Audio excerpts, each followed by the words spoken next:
ঠিক এই সময়টায় সন্ধ্যাবেলা বাইরে প্রচণ্ড বৃষ্টি হচ্ছে, বাইরে কোথাও যাওয়া যায়, তো বাড়িতে চুপচাপ তো থাকা যায় না, কিছু একটা খাওয়ার ব্যবস্থা করা যায়। তাই অনেকগুলো পেঁয়াজ কেটে নিলাম পেঁয়াজি করার জন্য। দেখুন, কাঁচা লঙ্কাও নিয়ে নিয়েছি, একটু আদা রসুন পেস্টও নিয়েছি। কাঁচা লঙ্কাগুলো দিয়ে পেঁয়াজগুলো একটু ভালো করে মিশিয়ে নেব। দেখুন, নিয়ে নিলাম। তারপরে পরিমাণ মতো বেসন নিয়ে নিচ্ছি এর থেকে, আর একটু দিতে হবে, বেসন আর একটু না দিলে হবে না, যেহেতু আমাদের ফ্যামিলিতে অনেক বেশি লোকজন, তো সবার জন্যই তো করতে হবে যখনই করবো। বেসনগুলো খুব ভালো করে মিশিয়ে নিচ্ছি। দেখুন,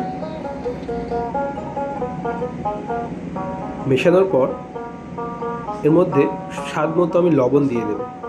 যেহেতু পেঁয়াজি হবে, তো একেবারে তো পাতলা হবে না, তাই সমস্ত মশলাগুলো মিশিয়ে নেওয়ার পর আমি এর সঙ্গে পানি অ্যাড করব এবং একটু শুকনো শুকনোই রাখবো।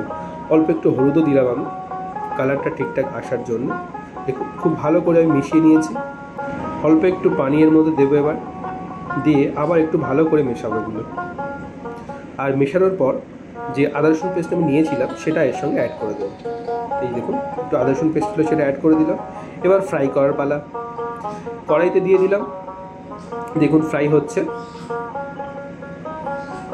আপনারা যখন বাড়িতে থাকবেন, বিশেষ করে এমন বৃষ্টির দিনে, এমন গরম গরম পেঁয়াজি বা তেলে ভাজা খেতে কিন্তু ভীষণ ভালো লাগে। তো বাড়িতে ট্রাই করতে পারেন, খুব ইজি রেসিপি এবং খুবই ভালো লাগে খেতে। দেখুন, প্রথমটা কিন্তু যা দেওয়া ছিল সেগুলো কমপ্লিট হয়ে গেছে, এবার তুলে নেব আমরা। আর তোলার পরেই খাওয়ার পালা, এছাড়া তো আর কিছুই নেই। আর এমন হেলদি এবং সব কিছু কী বলবো, ভালো জিনিস দিয়ে যখন বাড়িতে বানাবেন খেতেও ভালো লাগবে। দেখুন, একদম গরম গরম পেঁয়াজি, দারুণ, অসাম টেস্ট,